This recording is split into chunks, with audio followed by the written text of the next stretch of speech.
we've done the face, head, and neck, we can move to the patient's interior body of their chest, their arms, and their axilla. So just make sure here that you're really conscious about either a male or a female client or the patient's preference for privacy.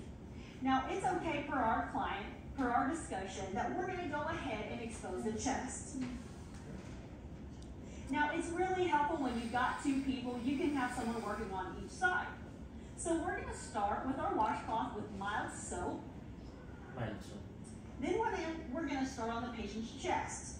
So we're just going to clean thoroughly here on each side, kind of split the body, if you will. Right.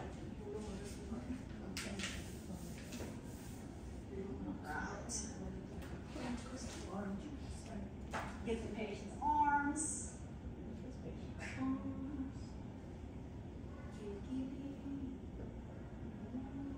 Make sure we clean well in the axilla area as well. Perfect, thank you, Dee. Now we can get our rinse cloth and get all that soap off. So it's always yan wash, rinse, and then dry. Wash, rinse, and dry. Now it's important here when you are bathing a client anytime to try to prevent from scrubbing too hard and irritating or tanning the skin. Perfect, thank you, Dean. Now again, don't forget to go ahead and dry thoroughly your client.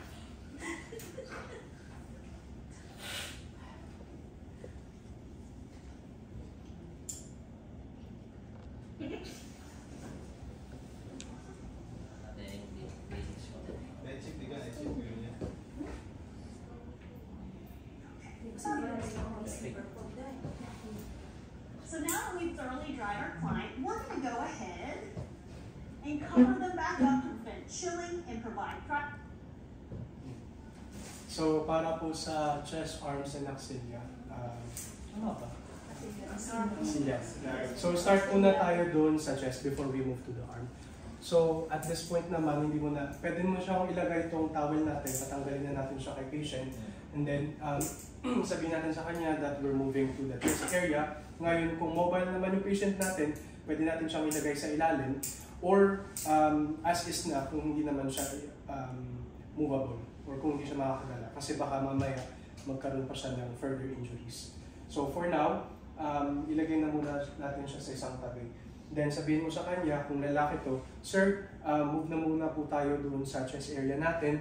Again, once na mag-finish na tayo sa neck area, sa face area, i-rinse na natin yung ating washcloth, then proceed na tayo doon sa chest area. Sa chest area, since nasabi mo na kay sir, ibababa mo lang siya. Doon sa presentation is full niyang binaba hanggang dito sa may abdomen. Pero since chest lang naman yung ating iwawash, hanggang dito lang. Yung chest mo. Yeah. Pero for female patients, you have to ask permissions. But normally, kunwari female yan, hindi mo i-expose yung breast unnecessarily. Doon ka pa rin mag-wash sa loob ng bath blanket. Kahit lalaki ka sir na sa area, ayos lang din. Kung lalaki tapos babae yung patients mo, it depends sa hospital. Like here sa Dubai, bawal, di ba? Dapat babae to babae. So, make position ulit na with soap yung ating towel natin. So, start muna ako from the farthest side. Tapos yung way natin ng pag-scrub sa client, hindi napakadiin. Kasi baka mamaya magkaroon tayo ng skin damage sa kanya. So yun. And then, i-wash natin to. Ipigayin natin siya. And then again, start from here, from the farthest side, until the end. So mag-start tayo dito ha, sa near the axilla para ma-cover natin all parts as much as possible. Then kuha naman tayo ng ating dry cloth, tapos i-ano natin siya. So as per yun nga tayo sir, pag female yung patient natin, sasabihin natin si patient na, ma'am, I'm cleaning your breast area. So you will go under the dignity blanket or the bath blanket, tapos punasan na natin siya. Or may ibang mga hospitals, kasi sir sa napanood kong video, ang ginagawa nila is parang naglalagay sila sa ilalim pa ng towel para magkaroon ng mas coverage ba. That's okay as long as you don't go around the principle of privacy pa din. So, kahit ano pang way na gagawin mo, basta hindi na-expose si patient necessarily, that's fine. So, ngayon, pag may female breast, paano mo ililinisin yung sa breast, sa under breast? So, kapag meron tayong mga skin fold, especially kung medyo heavy yung patient natin, masyado siyang madaming skin fold or bilbil, lalo na sa mga suso area, i-lift natin. Yung pag-lift natin ng suso, hindi pa ganun, gamit ng hand natin. Kasi minsan yung ibang mga... Paano, Marcelino? Iangat yung suso, sir. Paano pag-angat? Ganyan. Hello?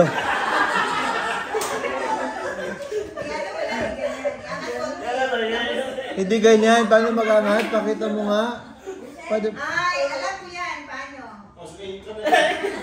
Paano mag-angat? Baka ganun o, pataas. So, Hindi ganyan. Hindi, mali. Kunyari may suso si Marcelino, paano mag-angat? So, babaw na muna natin yung ating washcloth.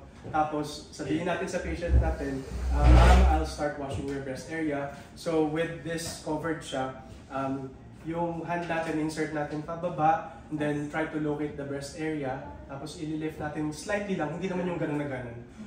Tapos, start kunin na natin yung ating rag. Tapos, punas-punas na lang siya. And then also, wipe from below and wipe from above. And then make sure na once na rinse na natin siya with soap and then without soap, then kuha tayo ng dry one.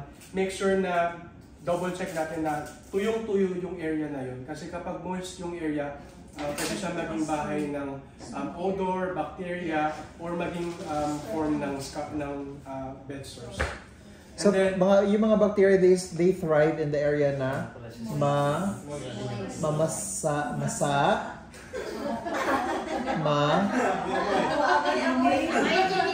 yes, mangitim-ngitim yung dark na area at saka manginit-nginit. Again, so dark, moist, and warm area. Mangitim-ngitim, manginit-nginit, at saka mamasa-masa.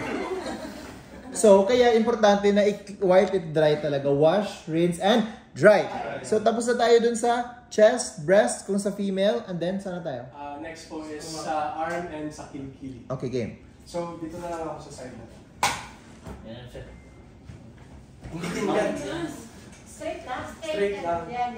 So, sasabihin natin, sir, I'll wash your hands na. So, if you can just help me out and lift your arm. Ipe-place natin yung bath towel, yung ating tawag ulit dito. Towel. Yung towel natin sa ilalim. So, purpose nito again is to prevent any leakage doon sa ating bed area. Kasi baka mamaya maging moist din siya. And then again, can be a cause for cross-contamination or for bacterial growth. And then, i-expose lang natin yung area na to sa kanya para mas makita natin directly yung ano natin. So, with the soapy washcloth, iwawash natin siya from his hands, going here to the arm, and then going to the Axilla. area. So, pag ganun lang. So, since the hand is, pag si patient natin, syempre hindi naman siya masyado magalaw. Pero make sure pa din natin na we wash from here, here, and also here in the corners. So, after washing it with soap, we wash it again without soap, and then we get the dry towel. Ida-dry natin si patient natin along the axilla part. So, eto yung arms, diba? Ang mitten na sinasabi ng kanina is ganito. May ibang ways na mag-fold ng towel. Okay, ito yung mitten na, yung parang mitten ng baby. Alam niyo yung mitten ng baby, para hindi ma-scratch yung kamay. Okay? So, ganito, and then i-fold mo towards your palm. Okay? So, ganito ang dapat, ganyan. Okay? So, eto na yung time dito na sana mag-nail care na lang kayo. Sino yung nail at saka foot care? Ito na yung time na dapat na iba yung diabetic patients na diabetic, depending kung sa report niya kung ano yung sasabihin niya, pero nagsusok na tayo ng water for a while, ito yung time na mag-nail care. But, kagaya ng hair shampoo at saka nail care, hindi na part ng report na yun. Okay? Kailin na yun. Alright? So, assuming that's done, then you have to make a long, strong, long circular motion dun sa arms. So, mag-start tayo dito sa fingers, so tapos na yun, tapos long, circular motion, and then long, circular motion, and then isang swipe sa axilla. Tapos, and then, That is wash, tapos rinse, and then dry. Long, circular motion. Tapos, kunin mo yung towel, and then pat it, dry. So, do the same thing on the other side. Same lang yung concept sa paa. Okay? So, tapos na tayo sa arms, tapos na tayo sa chest. Now, let's go to the, saan na tayo? Abdomen? Abdomen.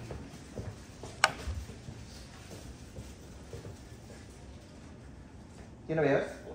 Yes. Hindi. Part pa rin siya naman. So yun nga, place the folded towel next to the bed. Yun yung ginawa natin. And then take attention to cleaning under the breast area. Lower the back blanket to pineal area. By the way, yung sa breast pala, pag mag-ano kayo ng mga breast, hindi yung kagaya na gano'n or ganyan. Dapat pag ganito, yung pag gano'n. Then, linisan dito sa baba. Iba na yung ganyan. Next is 21, wash, rinse, abdomen na tayo. Abdomen? Now we're going to go ahead and clean the patient's abdomen. So we're Abdomen pala. 3:30 na. Sino magpa-makeup? So we're going to picture Isa-isa na. Pumunta na kayo doon. So as you notice here, we've left Isa lang. the old dirty gown. Yeah. So we're going to privacy, so we're going to chilling, and of course we're going to change this later. So for now, we're just Malapit na napapatapos. So now we're going to get my washcloth with our soap. Legs na lang. We're going to clean the patient's abdomen. Private area.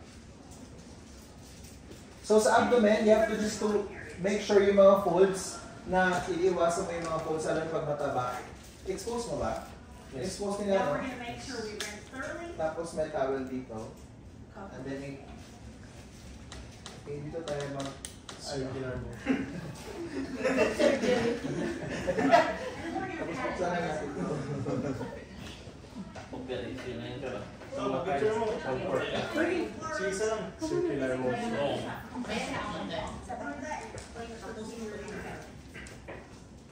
Tapos kung may mga baby So now that distribution. we've done this, we can go ahead And then, and recover our client.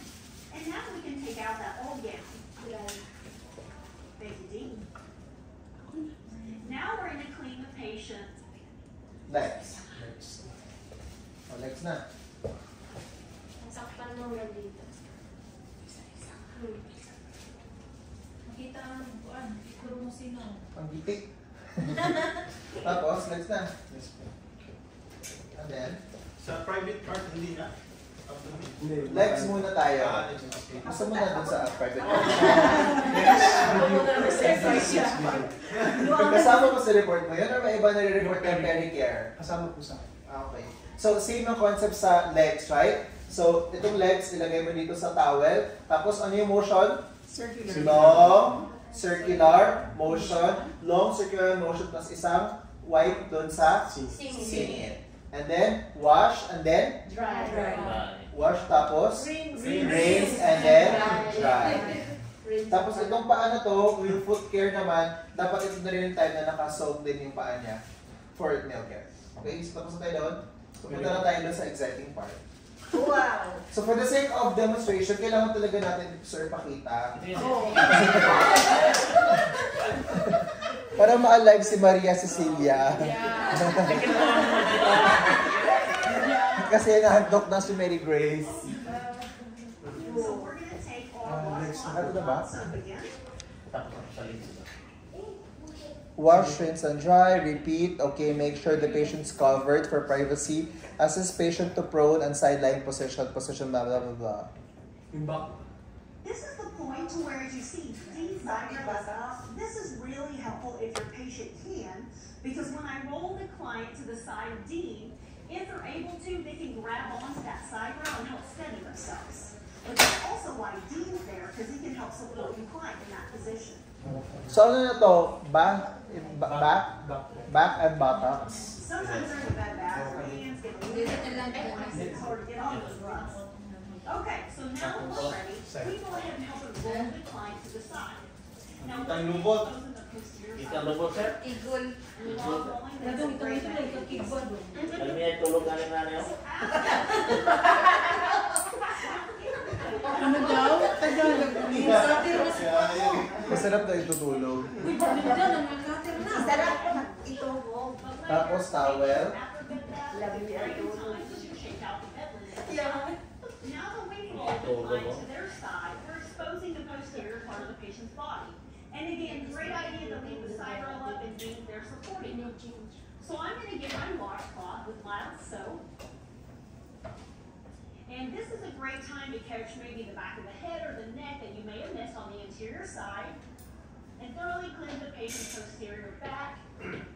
So, paano dito yung pababa, pataas? I'm going from the back. all the way Circular down then? to the legs on the posterior Circular from the side. Long above, distance. up. It's a good practice to get a From the upper washcloth side. for the patient's Then clothes. tapos dito ganun. And not reuse that on the Tapos rest of isang the body. ganun. Sige, so Wait. Ilang galon? Isang galon? Bakit pa ganon? Bakit hindi pa ganyan? Kaya nga, bakit from dirty Gusto mo to- na try? Pwede. Init mata niyo, ha? From Bakit hindi dirty. pwede pa ganito? Pag ganun ba? Sorry Yung na. dumi. Ha? Yung dumi, sir. So, di ba, imagine, may mga tayo dyan, kunwari, pag kunwari babae ito, tapos kung papunta doon, mapupunta lang dun sa opening niya sa vagina. So, away from doon, to prevent contamination, dapat patuloy Palabas. out. Pataas. So isang business lang, sir. Had, as necessary lang. Sa kanya kasi medyo mangitim-ngitim na yung ano niya. Mga lima. Ayan. O, balik ka na sa lahat. So, ito kunwari, kailangan mo ng iba-ibang ano, pwede kang ganito, di ba may method yung kaninang ganyan? Ito naman is yung leaf method. So, ito may maraming leaf, pwede ka maglagay ng sabon dito, ganyan-ganyan. Tapos, kunwari sa case niya, kay Marcelino, medyo madaming tae. So, isang wipe, and then next na wipe, then next na wipe, until necessary. Okay? Wash, Rinse. and Sample. Stop. so after nun, After nun, mag-hand hygiene ulit tayo kasi hinawakan natin yung buttocks ni sir kasi mag-move na tayo sa private area Question, sir. Ilang ulit ka mag-change ng gloves? as needed. Per area? sa kanya kasi mayaman yung hospital nila per area daw ko, no? Pero not necessarily, depende lang talaga kung as necessary, I guess. Depende sa situation, depende sa assessment mo. But ideally, to prevent cross-contamination, bago ka pumunta ulit dun sa peri area, since medyo sensitive na area yun, mag-change ka na ng gloves mo if necessary. So, peri area na tayo? Okay. Ano na? Next pa? Clean the peri. So, we call this peri-care. Can you say peri-care? So, you don't call this vase. This is not a flower vase. Kasi wala naman siya. Is it the flower? Kung ito yung flower vase, cactus yan. So this is called the peri area. Okay, so when you talk to your patients, mag-peri care tayo for today's video. Then alam na nila yun, ang peri area means yung private parts nila. Okay, you don't call it birdie, you don't call it hifi, tipelia, Okay. cochelia. This is a great time to talk about peri-care during a bed bath. Now, when we're talking about a male versus a female client, there's a little variation that you want to consider. And also don't forget that when we're starting to talk about cleansing for peri area, this is a great time to change out the basin water as well and put on new gloves. So let's talk about the difference between a male and a female client when we're cleansing. So just to kind of walk you through this, we're going to go ahead and expose the client. Hindi yan Pilipino. Hindi. Laki. Banglahe. Very good. Okay. It's important that Hindi nga Pilipino yung manikin. I've got my basin with my Ito, gusto mo Pilipino. Oh, yeah. Parang hindi pa. talking about. Ano so nga? Maliit, malaki. It's Ayun. important to make sure we Wait lang, Pilipino yan. Ayan po, ayan. Tama ka talaga. Hindi, tititigan mo lang. Malilinis siya pag tititigan mo lang. Tingnan mo ako, pati yung tumoy. Yung bibig mo yung lilis yun. Naalala ko yung O hindi nyo narinig yung ano, mo, Sa ulo. ugalit yung bibig mo. Explain mo na lang. Stop na. Linisin mo, ugalit yung bibig. Oh, bibig. Dila yung linis. Wala na gumasa na. Wala na. Huwag na tayo makinig. Wala na. Inom ka vodka. Okay, game. So, yun. Tapos, expose mo na yung kay patients. Tara. Ito muna. Naka mo muna. Demo. Wala bang pericare dito sa inyo? Dapat kasi ibang topic to. Dito na sa kanya. Wala? Hindi mo mo Ako maghawa? So, ngayon, pair area na tayo. So, may iba't ibang paraan para mag-pair area. Pwedeng yung naka-recumbent position si patient, yung parang nanganganak. Hindi ko, manganganak ka Ika ganyan. na lang mga Ika. Ganyan ka manganak. Pagkatapos, lilinisan mo as ganyan. Okay? Or pwede na naka-flat. Tapos yung kagaya sa breast kanina, yung expose mo lang yung area na dapat mong lilinisan. Okay? So, whatever, pretending na itong ganito lang siya. So, dito na lang tayo. So, ito na yun. Okay? So, may circumcised patient at may uncircumcised na patient. So, ngayon, we'll start with circumcised patient, okay lang yun kasi naka-expose na agad yung glans penis or yung head niya. Pero yung foreskin, yung uncircumcised, kailangan mong i-pull yung foreskin. So, paano humawak ng penis ng inyong patient? Ikaw. So, ganyan. Okay, ikaw. Ganyan siya. Ganyan. Ikaw. No, kasi. Ganyan lang din ang hawak. Ganyan, sir. O, di ba? Mga 4 na fingers. Ikaw. Ganyan siya, no? So, ganyan din. Ikaw. Kuya, ayaw.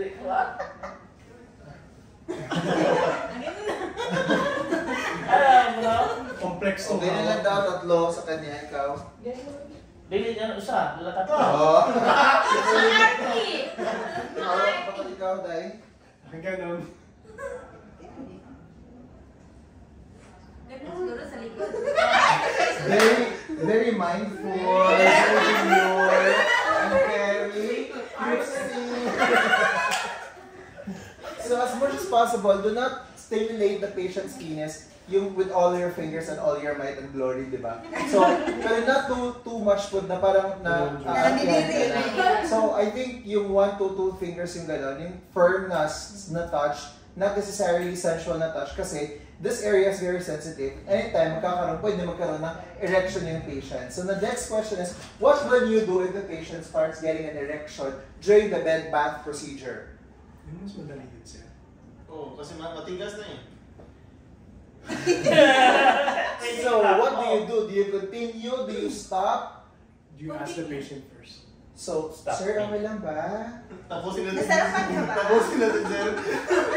What do you think? Ask the patient if it's okay to continue. Kayo? Yes, sir. So kayo, on a woman's perspective, tapos nagkaroon ng erection si patient. Continue. Compliment daw yun. Hindi, magkasakit yung Hindi, kasi sickness. lalaki din maglilinis. For example, kasi... So ikaw, so on a man's point of view, kayong dalawa, or kayong 3, kung nag-erection ng patient niyong lalaki, anong gagawin niyo? Tuloy-tuloy? Stop, sir. Ikaw mag-stop ka. Ikaw? Kakasapin ko, sir, pero depend on... What if kayo ang patient, nagkaroon kayo ng erection, how would you feel? Ako, magpa-stop ko, ako yung patient. Kaya Then why is it other way around pag ikaw yung nurse? Ha? Nurse, please stop, nurse. So based Something by the book and ethically, you should not continue the procedure if the patient has an erection because it's unethical. Alright? So, not because mas madali or whatever, but it's unethical. Okay? So, you let them rest for a while or you let them parang balikan mo na lang siya later on na hindi mawala na. Kasi, normally, pag during morning time, which bed bath happens during morning time, doon nagkakaroon ng erection yung mga patients natin. Okay? Then, magkakaroon na ng malicious intent, tapos sexually exploit na din yung female na, or even male na nurse. Okay? So now, firm lang ang pagkahawak, and then, make sure to pull out the foreskin, expose the glans penis. Okay? Anong gagawin mo? Yung shaft mo na yung pupunasan. And then another side of the towel, yung pain area natin. So, mag-start tayo dito. Ay, okay. Round, circular, First. motion. Okay? So, may mga, ano dyan, surprise. Tik-tik. Ano, anong tik-tik sa Tagalog? Ano nga tik-tik? Kupal. Grilod. Dili, tik-tik lang yung Yung isa. ano ba? Sapot. Ganun. Diba kupal ang tawag? Kupal. Kupal. May mga kupal. Kupal. So, tatanggalin mo yung mga kupal. So, round, circular motion. Then, after that, wash, rinse, and dry. Then, dun sa shaft ng penis. Okay? From, saan ka ba mag-start? Dito, papakyan, o pababa? Up go. Di ba? The Down. principle of microorganism, dapat away from your opening. So, from the shaft going to the Down. scrotum. Okay? And then, sa scrotum area, Iikot.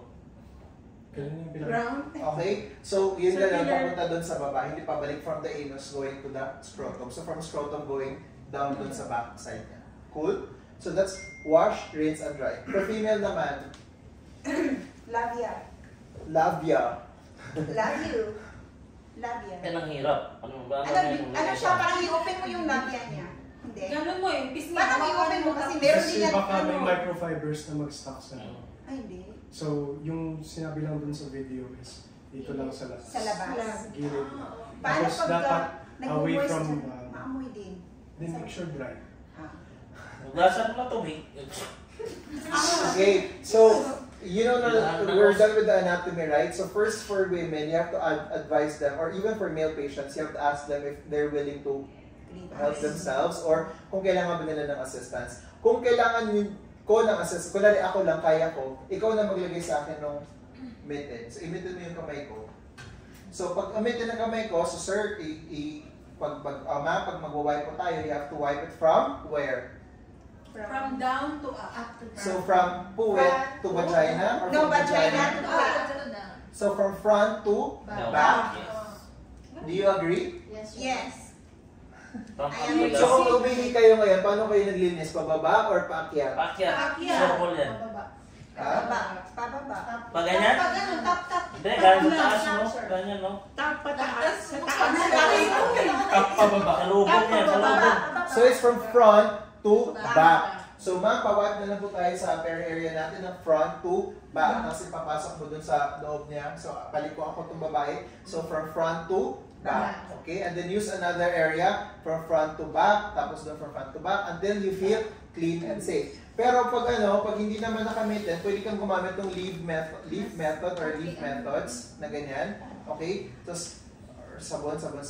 So kunyari akong nurse, tapos siya yung patient. So from front to back, one side, dito tayo sa labia. Okay? Another side, dun sa kabila.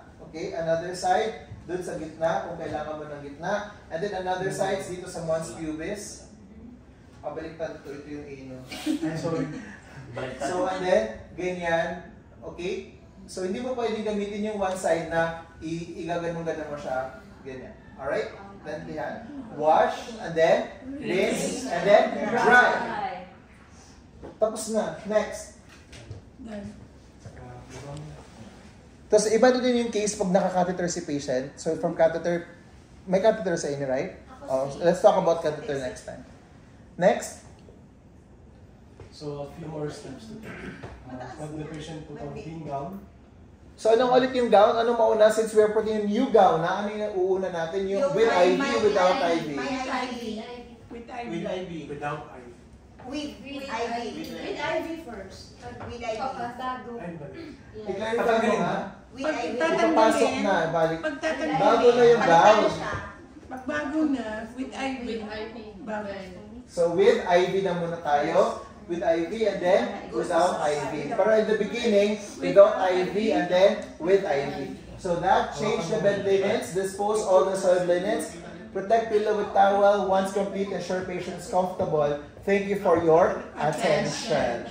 Okay, picture niyo. Una, Perry.